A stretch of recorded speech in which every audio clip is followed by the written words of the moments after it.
Quite often, with the best of intentions, a professional gives advice to a parent about raising their children bilingually.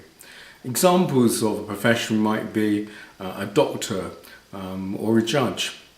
And I want to give you two examples of this and then explain why it is important to get expert advice, particularly when there are problems.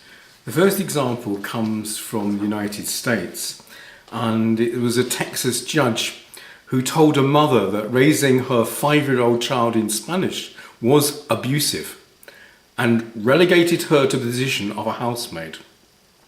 The New York Times on the 30th of August 1995 reported this and reported the judge as saying, "Now get this straight. You start speaking English to this child, because if she doesn't do good in school, then I can remove her from your house, because it's not in her best interest to be ignorant." So there's an example of a judge giving a mother advice not to raise the child bilingually, in Spanish and English, but for the child to switch into English only. The second example is a personal one, and it comes from a parent class which I was conducting in North Wales, in a fairly small area. And along came the doctor, the local doctor to this, a lovely, lovely person. And she challenged me at the end and said, look, I sometimes have patients come along who have problems with their children. And I often tell them that bilingualism can be a problem and they need to switch away from bilingualism. And I think she was talking particularly the case of a child who was stuttering or stammering. In the audience there was a 7-year-old or even a 6-year-old child. I took a risk and I asked the child to come to the front. And there was only about 15, 20 people there, so it wasn't anxiety provoking. And the child came and stood by me and I said, tell me, what's your name? Let's imagine his name was James. James, I said to him, tell me, is it difficult to think in two languages?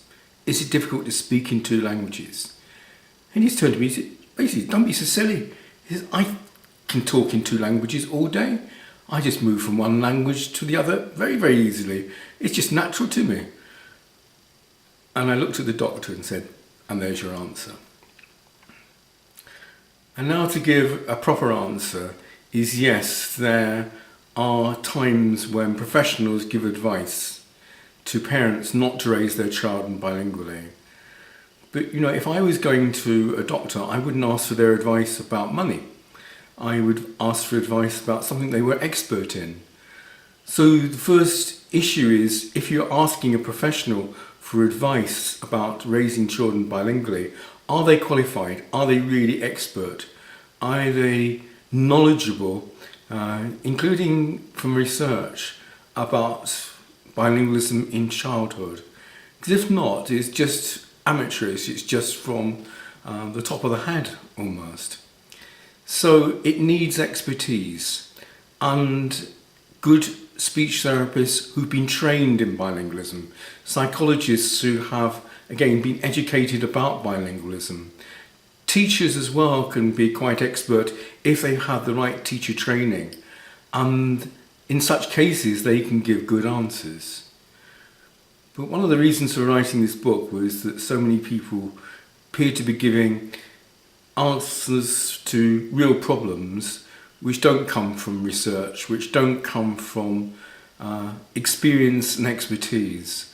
And I've tried my best in this, not just from my own point of view, but using international scholars around the world, the cream of research, the very best people who know a lot about bilingualism, and I've tried to use their research, their ideas, their thinking, and putting together what at this point in time seems to be the most expert opinion about not only problems but also possibilities as well.